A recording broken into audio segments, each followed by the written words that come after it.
नमस्कार दोस्तों, हमारे YouTube चैनल एजुकेटर में आप सबका हार्दिक स्वागत है। फ्रेंड्स, आज हम कक्षा 8 इतिहास के अध्याय 9 राष्ट्रीय आंदोलन का संगठन 1870 के दशक से 1947 तक के अभ्यास प्रश्नों को हल करने वाले हैं।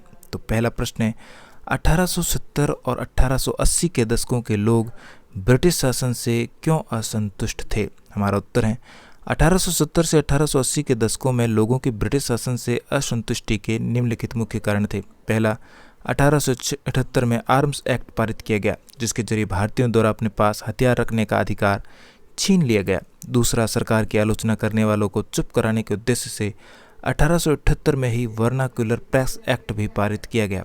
तीसरा, 1883 में सरकार ने इल्बर्ट बिल को लागू करने का फैसला किया। इस विधेयक में प्रावधान किया गया था कि भारतीय न्यायाधीश भी ब्रिटिश या यूरोपीय व्यक्तियों पर मुकदमे चला सकते थे, परंतु जब अंग्रेजों के विरोध की वजह से सरकार ने यह विधेयक वापस ले लिया तो भारतीयों ने इस बात पर काफ़ी विरोध किया। चौथा है, 1870 और 1880 के दशकों में अनेक राजनीतिक संगठन अस्तित्व में आए, जिन्होंने कई मुद्दों को उठाकर जनता को उनसे अवगत कराया। प्रश्न नंबर 2, भारतीय राष्ट्रीय कांग्रेस किन लोगों के पक्ष में बोल रही थी? हमारा उत्तर है भारतीय राष्ट्रीय कांग्रेस भारत के किसी एक वर्ग या समुदाय के पक्ष में नहीं, बल्कि विभिन्न समुदायों के सभी लोगों के पक्ष में बोल रही थी। कांग्रेस गरीबों, काश्तकारों, मजदूरों, सैनिकों, वनवासियों, पेशेवर समूहों, जमींदारों तथा उद्योगपतियों सभी के पक्ष में बोल रही थी। पहले विश्व युद्ध से भारत पर कौन से आर्थिक असर पड़े? हमारा उत्तर है पहले विश्व युद्ध से भारत पर निम्नलिखित आर्थिक असर पड़े। पहला, इस युद्ध की वजह से ब्रिटिश भारत सरकार के रक्षा व्यय में भारी वृद्धि हो गई। इस खर्चे को निकालने के लिए सरकार ने निजी आय और व्यावसायिक मुनाफे पर कर बढ़ा दिया था। दूसरा, सैनिक व्यय में वृद्धि तथा युद्धक सामग्री की आपूर्ति की वजह से जरूरी चीज़ों की कीमतों में भारी उछाल आया और आम लोगों की जिंदगी मुश्किल होती चली गई। तीसरा, इस युद्ध ने औद्योगिक वस्तुओं जैसे कि जूट के बोरे, कपड़े, रेल की पटरियां आदि की मांग बढ़ा दी और अन्य देशों से भारत आने वाले आयात में कमी ला दी थी। चौथा, व्यावसायिक समूह ने युद्ध से बेहिसाब मुनाफा कमाया।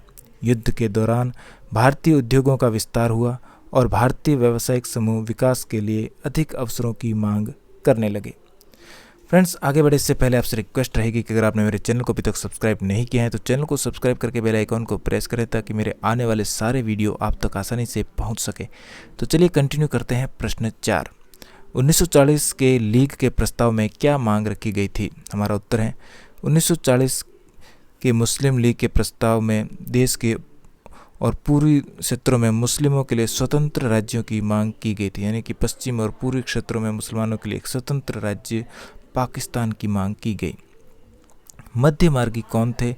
वे ब्रिटिश शासन के खिलाफ किस तरह का संघर्ष करना चाहते थे? हमारा उत्तर है कांग्रेस के वे राजनेता मध्य मार्गी कहलाते थे जो अपने उद्देश्यों एवं तरीकों में मध्य मार्गी थे। दूसरा, वे ब्रिटिश शासन के खिलाफ शांतिपूर्ण संघर्ष करना चाहते थे। वे प्रतिवेदन देना, निंदा करना, जनमत बनाना, प्रार्थना पत्र देना, अखबारों द्वारा संदेश देना आदि कार्यों द्वारा संघर्ष करना चाहते थे। इसे निम्न प्रकार से स्पष्ट किया जा सकता है। पहला, उन्हें सरकार और प्रशासन में भारतीयों को और ज़्यादा जगह दिए जाने के लिए आवाज़ उठाई। उनका आग्रह था कि विधान परिषदों में भारतीयों को ज़्यादा जगह दी जाए, परिषदों को ज़्यादा अधिकार दिए जाएं और जिन प्रांतों में परिषदें नहीं हैं वहां उनका गठन किया जाए। उनकी मांग थी कि भारत में भारतीयों को भी ऊंचे पद दिए जाए। मध्यमार्गी राजनेता जनता को अन्यायपूर्ण ब्रिटिश शासन के विषय में बतलाना चाहते थे। पांचवा, वे सरकार को भारतीयों की भावना से अवगत कराना चाहते थे। प्रश्न नंबर 6, कांग्रेस में परिवर्तनवादी की राजनीति मध्यम मार्गी की राजनीति से किस तरह भिन्न थी? हमारा उत्तर है कांग्रेस में आमूल परिवर्तनवादी की राजनीति मध्यम मार्गी की राजनीति से निम्नलिखित प्रकार से भिन्न थी। पहला, आमूल परिवर्तनवादी ज़्यादा आमूल परिवर्तनवादी उद्देश्य और पद्धतियों के अनुरूप काम करते थे, जबकि मध्य मार्गी अपने उद्देश्यों और तरीकों में मध्य मार्गी थे। आमूल परिवर्तनवादियों ने निवेदन की राजनीति के जरिए नरमपंथियों की आलोचना की और आत्मनिर्भरता और रचनात्मक कामों के महत्व पर जोर दिया, जबकि मध्य मार्गी निवेदन की राजनीति करते थे। तीसरा, आमूल परिवर्तनवादियों का मानना था कि लोगों को स्वराज के लिए अवश्य लड़ाई लड़नी चाहिए, जबकि मध्यमार्गी सरकार को भारतीयों की भावना से अवगत कराना चाहते थे। चौथा, आमूल परिवर्तनवादी सरकार के नेक इरादों पर नहीं बल्कि अपनी ताकत पर विश्वास करते थे, जबकि मध्यमार्गी के विचार में अंग्रेज न्याय और स्वतंत्रता के आदर्शों का सम्मान करते थे, इसलिए वे भारतीयों की उचित मांगों को मान जाएंगे। प्रश्न नंबर 7, चर्चा कीजिए कि भारत के विभिन्न भागों में असहयोग आंदोलन ने किस किस तरह के रूप ग्रहण किए।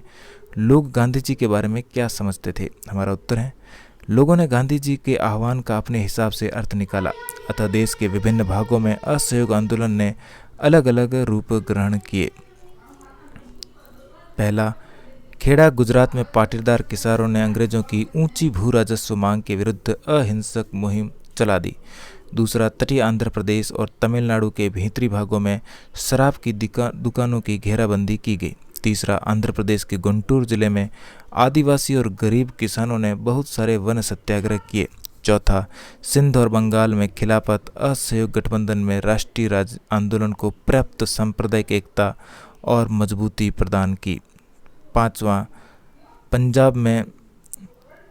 पंजाब में सिखों के अकाली आंदोलन ने अपने गुरुद्वारों में अंग्रेजों की सहायता से जमे बैठे भ्रष्ट महंतों को हटाने के लिए आंदोलन चलाया। छठा, असम में चाय बागान मजदूरों ने अपनी तनख्वाह में इजाफे की मांग शुरू कर दी और लोग गांधी जी को एक तरह का मसीहा, एक ऐसा व्यक्ति मानने लगे जो उन्हें मुसीबतों और गरीबी से छुटकारा दिला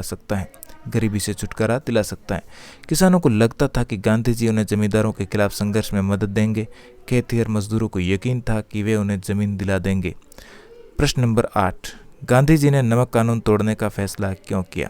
हमारा उत्तर है, गांधी जी ने नमक कानून तोड़ने का फैसला इसलिए किया क्योंकि उनके विचार में नमक पर टैक्स वसूलना पाप है, क्योंकि ये हमारे भोजन का बुनियादी हिस्सा होता है। इसे अमीर और गरीब समान मात्रा में प्रयोग करते हैं। प्रश्न नंबर 9, 1937 से 47 की उन घटनाओं पर चर्चा कीजिए जिनके फलस्वरूप पाकिस्तान का जन्म हुआ।